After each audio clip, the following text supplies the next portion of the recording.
So governance is a program that makes sure people do what is right. In conjunction with software, governance controls the development and operation of software.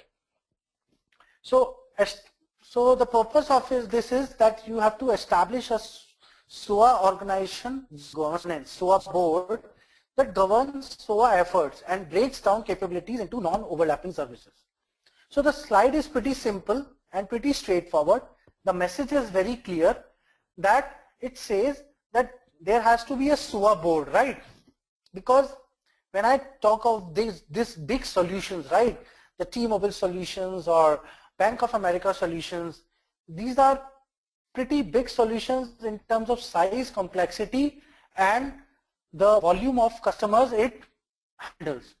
If I share my example with you, based on my previous examples, I have the privilege of working with the biggest telecom players in US, right? So I have the privilege of working with Comcast, T-Mobile, and Verizon. So that is why I'm taking so many telecom examples. So the nature of the systems and the systems are so huge that there is a dedicated SOA body for these systems which sits across geographies, right? There could be a person who sits in Philadelphia and there's a person who sits in Denver. So wherever these solutions are designed and they are architected, we have people, we have representatives who actually govern these SOA principles. And what is the sole aim of having this body is just to make sure that we don't overlap the services. This is the very first principle, that we may have a solution ready, available, but it is not discovered well. It is not documented well. The contract is not sufficing the purpose. So this is the one aim of having a SOA governance body or SOA governance practices. You may not have people every time. You just lay down some foundation in the form of a document and make sure that your architect team or your solution design team follows that.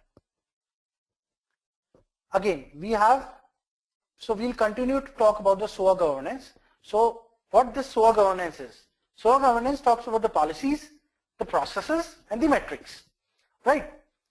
Now, it's been a while I have asked any one of you a question. How does metrics help here? What is the relevance of having a metrics in a SOA solution as a SOA governance? What is the relation between SOA and OA? So OA is the object-oriented approach and SOA is the service-oriented approach. So what is the relation? So Vijay, there is no direct one-on-one relation between the SOA and OA, right? OA is again a principle which any programming construct follows, just to make sure that again your classes are abstract, your composability. So there are some common features, there are some common elements between the OA approach and the SOA approach. So just to finish that answering your question, that SOA is actually a bigger concept, right? SOA is not just that from a reusability standpoint or from the abstraction standpoint. SOA caters a big picture in a sense that SOA makes sure that whatever enterprise solutions that you are building up, they should be very agile. They should be well integrated, and they should be language independent, which your object-oriented approach does not take care, right? So object-oriented approach is just to make sure that whatever construct that you follow is based on the principles. You overload your functions well, you override your functions well, but SOA is much more to that. I hope I have answered your question. Metrics is to make sure if the response follows SLA. Okay, so I would say yes, this is one of the criteria of having a metrics, but there is even more to that. of having a matrix. So, okay, I'll just share my thoughts. So matrix, there are so many purposes of having a matrix. Matrix also gives you a fair detail of how many clients that you have for a particular service, how many providers, how many clients got the appropriate response when they tried consuming the service, how many clients are facing issues, what all needs to be changed for a particular service for the different clients, right? And metrics also give you all the details of the entire ecosystem, that how many services are deployed. One service can have multiple versions of it running at the same time, right? Let's say Google Maps comes with a different API. Let's say I give an example that instead of typing in the directions, Google comes with a new version of Google API which has the option to key in the directions with the help of a voice. This is a new version. Now they want the existing users to start to continue using the existing service version where you type in the directions, but there could be few new mobile phones available in the market where you can use the Google Map with your voice. That let's say you want to go to Edison station in New Jersey to a different station in New York, and you can speak out, right? And Google Maps very well understand those. So this is a different. So metrics give you a very clear picture of what the version is, how many clients are using which version, what is the performance of each version, what is the SLA of each version, how many versions are down, all that. Probably even bigger picture of what I just narrated. So I have a couple of questions. So metrics can be used for analyzing the performance. Vijay is asking this question. The answer is yes. The result of metrics is shared, is accessible to all the SOA governance team, all the solution design team, to make decisions on the future solutions. What changes that they want to make in their existing solutions. Let's say after 2 years, 90% of the users are voice based. None. So what the SOA governance team and solution design team will do, that they will make more clusters, they will deploy this version of service on more clusters, on more servers, so that more and more people, more and more clients can access this. And they will continue to reduce the deployment architecture and the request capability of the earlier text version of it. So metrics is always helpful for taking decisions forward, designing the services forward, releasing the new version of services forward. And this is very small thing which I talked about. Metrics is even more to that, but because of constraint of time, we cannot discuss everything. We already talked about policies. Is simple, that we have to make sure that we follow the best practices, we address them, we have the best technical solution, and policies also ensures that we have the best of configuration management and release management plans. I hope you guys understand what I mean by configuration management and release management jargons and terminologies. Release management and configuration management are related to how you deploy your software, how you release your software, how you notify your clients that a new version is available, right? Processes. Enforce policies, system-driven processes, human-driven processes. So processes are for the humans and for the system, right? Code check-in, check-out, build, automation testing, unit tests. Metrics is something which you already talked about. And feel free to share your questions. This is again very interesting slide from a SOA governance standpoint, that now we are discussing that what all the SOA governance does. In a nutshell, we are just trying to summarize everything now, once again, right? So We already saw that ring picture before that, and it is just in continuation to what we discussed earlier. So we have core APIs, we have service foundation blocks. So now we have different stakeholders who actually participates in this entire SOA development process and SOA governance process, SOA release process, from scratch to the development, to execution, to release management, and to maintain that going forward. So SOA we already talked about. We have policy, standards, models, patterns. We have enterprise architects, we have service designers, and we have SOA board, right? So these are, service designers is the solution design team which gives the inputs on the business service views, and the technical views come from the architects and the developers. I'll give you one example here. I always focus on stating examples, so that you must be wondering what is the role of a service designer here. If any one of you can ping me in form of a question, what is your thoughts on who are service designers, what they do, why, how they fit into this SOA application development and governance process? What is the significance of these service designers? Service designers are people who actually are not very high technical people or technical architects, but people who are part of the business solution team. People who takes care of the regulatories, because if I talk about changes in any solution and any system, so changes can be categorized in different ways. Like you can have the regulatory changes, right?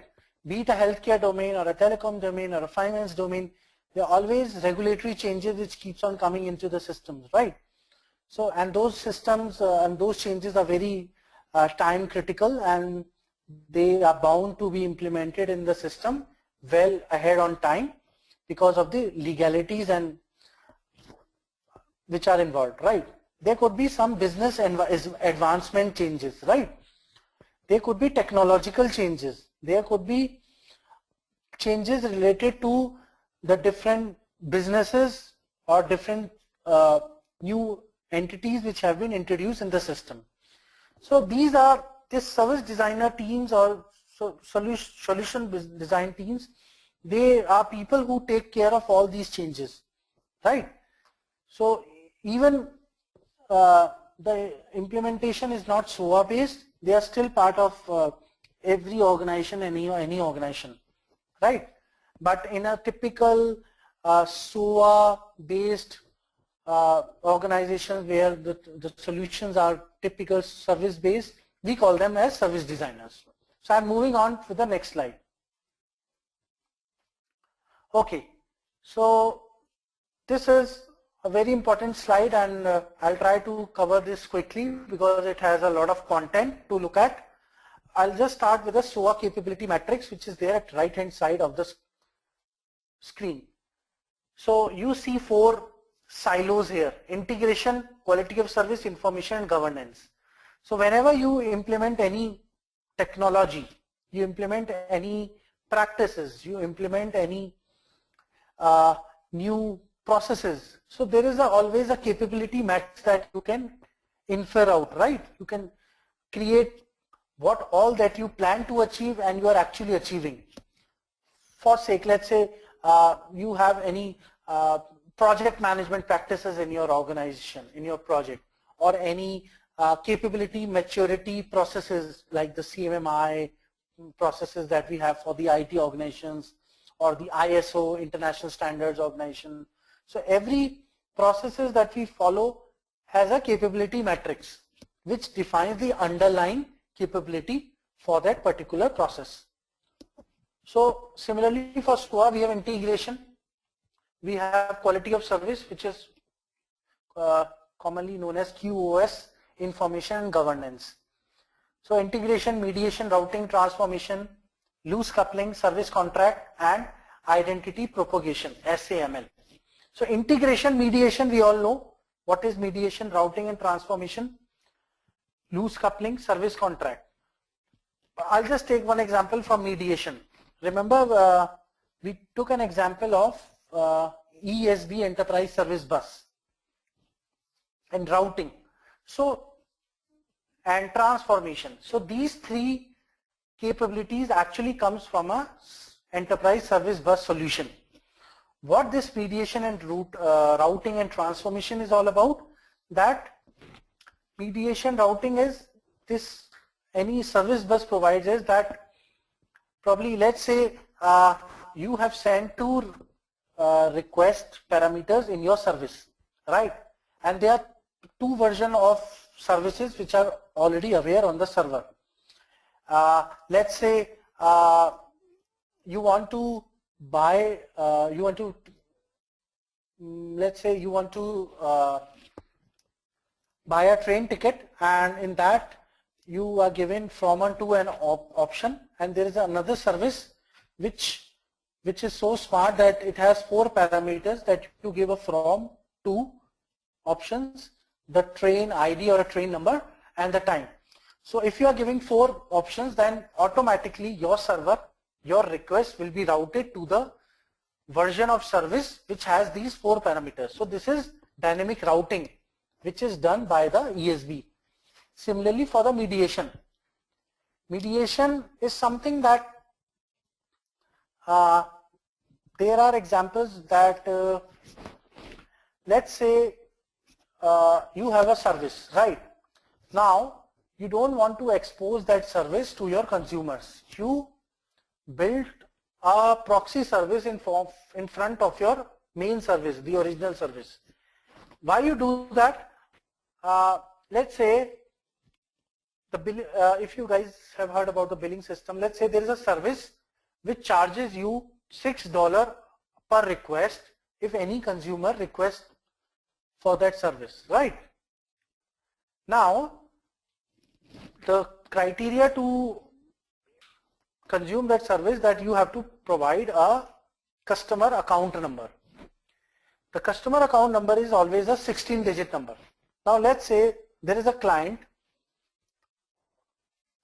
who sends a 10-digit account number by mistake, and the service will be invoked and the service will return in response invalid account number, right? But now, since there are a lot of millions of hits every day, and by metrics the service design team comes to know, or your organization comes to know, the consumer comes to know that 50% of the requests are not returning a successful response because the account number which is being sent is not incorrect, or the account number which is being sent, the account does not exist. So for every such request, a $6 revenue is being lost, right? And just think of a hypothetical situation when we have millions and thousands of such hits coming for every day. Now what we'll do, we create a mediation in front of that service, a kind of a proxy service. What that service will do, it will check whether the account number is 12-digit account number, whether the account number is a legitimate number, it meets all the standard, all the criteria for the account number to be valid. And once all that validation criteria seems to have been passed, then only your request will eventually go to the actual business service. So this is a kind of a environment, this is a kind of a infrastructure that you have built on top of the real service. So this is the example of mediation. So again, loose coupling, service contract, identity propagation. We already discussed that. I talked about the example from Google, that any person who logs into the Google application, if tries to access any other application, will not have to re-enter the authorization credentials. It is done automatically. So this is one of the very important aspects of security and identity propagation, because this is not just with the login. There are so many security constraints which happens with the financial applications, that if you log into a system, your credentials, your token is retained in the server cache or in the client machine cache for some time, so that just to ensure that you do not have to log in again and again. This is a very important principle these days. Quality of service, again, you have non-functional requirements, you have service level agreements that this service should give you a response in 5 millisecond or whatever is the SLA. Information, again, reusability, statelessness, we already discussed, these are SOA principles.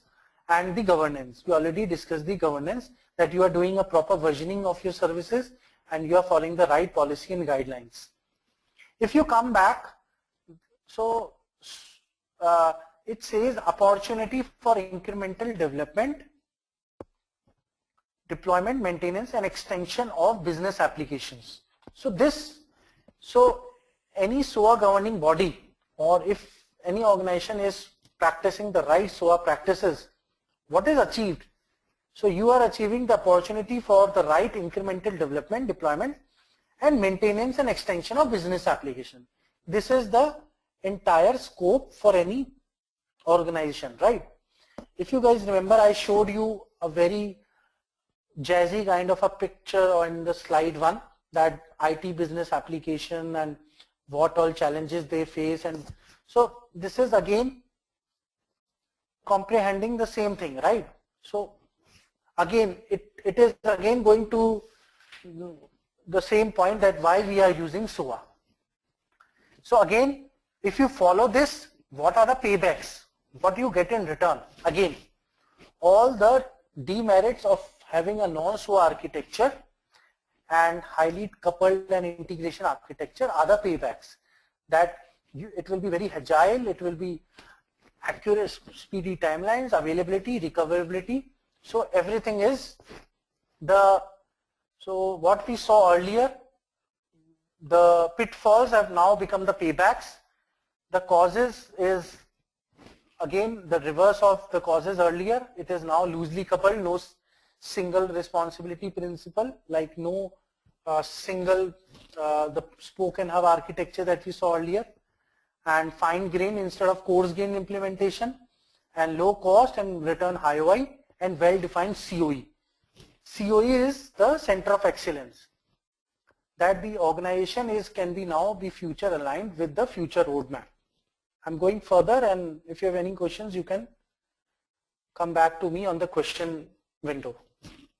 So now you'll find things to be very repetitive, because we've already covered and discussed most of the aspects in a theoretical standpoint. Again, applying SOA challenges, that even if you apply SOA, you will have the challenge of a reuse, that you have to make sure the reuse is done properly and effectively, and you have to redesign your services so that they meet the criteria of reuse without creating an overhead. But to an extent, every reusing of any component always does introduce at least some extent of an overhead, right? But you have to minimize the overhead and make the reusability part of it even bigger.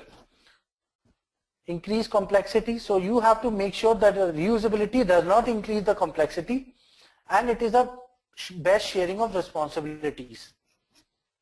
When I say sharing of responsibility, potential service user must be involved in the design process and will have influence on the service design. So one person cannot do the same thing, and one person cannot do all things. So when you define your SOA governance process, when you have the SOA team, when you have SOA architects, so you have to have a very clear defined shared responsibilities, so that it is a win-win situation for everybody. SOA is an evolutionary step. If you remember, we talked about it. That SOA is not something that I download a framework, I embed it, I include the dependencies in my build path, and SOA is ready. No, SOA is a practice. SOA is a practice which needs to be done, which needs to be evolved, and it is not it is not something which can be done from day one. So SOA is evolved over a period of time. If you see big e-commerce sites, if you see big social platforms like Twitter, Flickr, Facebook, Pinterest, right? These are all big examples of SOA implementation. Twitter, if any one of you knows how many tweets Twitter server receives in one day, or how many photos are uploaded on Flickr in one day, right? So the number is in billions, not even millions, right? So these are all implementations of SOA solutions. The most biggest and heaviest websites in the world, be it the e-commerce solutions or be it photo sharing sites, they are all SOA examples. And you guys will have a very good picture of the implementation part starting tomorrow, because tomorrow's session will give you a very good insight of how the SOA solutions are and how they work and some more internals about them. I'm moving ahead. Applying SOA. So so I'm trying to illustrate here a pre-SOA and a post-SOA graph in terms of the change request, right? And so there is a graph which shows the greenfield, agony and renovation, and the vertical arrow shows the paralysis, ability to deliver and agility. The graph is, the arrows are going from red to green, and so the overall intent of this slide is that when you have a pre-SOA architecture or pre-SOA implementation, then it is most in the agony state, right? Things are not good and the system is not in a healthy state, right? It is still in the paralysis state. The ROI for change request, the duplication of effort, non-agility, everything is too high. But now when we have a SOA implementation, we have a transition phase. Immediately after the transition phase, the ability to deliver has been increased, the agility is increased, and the renovation capability is increased. So from agony, the solution has moved to a renovation state. Pre-SOA, after SOA, and the transition phase, the agility is coming up, the agony is coming down, and the system is moved from paralysis state to a revamped and a better ability to deliver stage.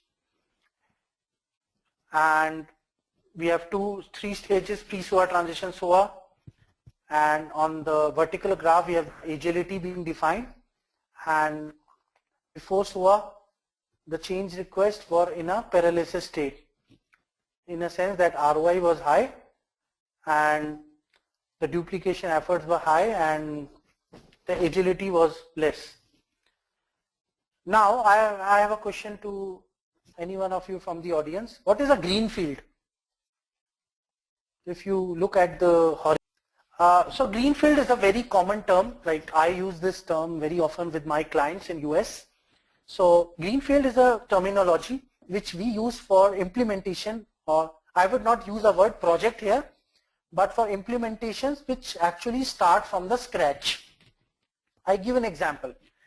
4G telecom projects or implementations in US were actually all greenfield projects, because 4G was new and 4G was initially started by AT&T in US, right? So when we did this project, it was a greenfield project for us because there was no infrastructure that was available. There was no services that were available for 4G services. There were new devices, there were new infrastructure set up by telecom regulatory authorities. There were new modems, new setups, new hardware, everything was new, right? And it was not tried by any vendor before that. So any implementation which is new for the first time and which needs a development and execution from the scratch, which needs a start from the scratch, is a greenfield project.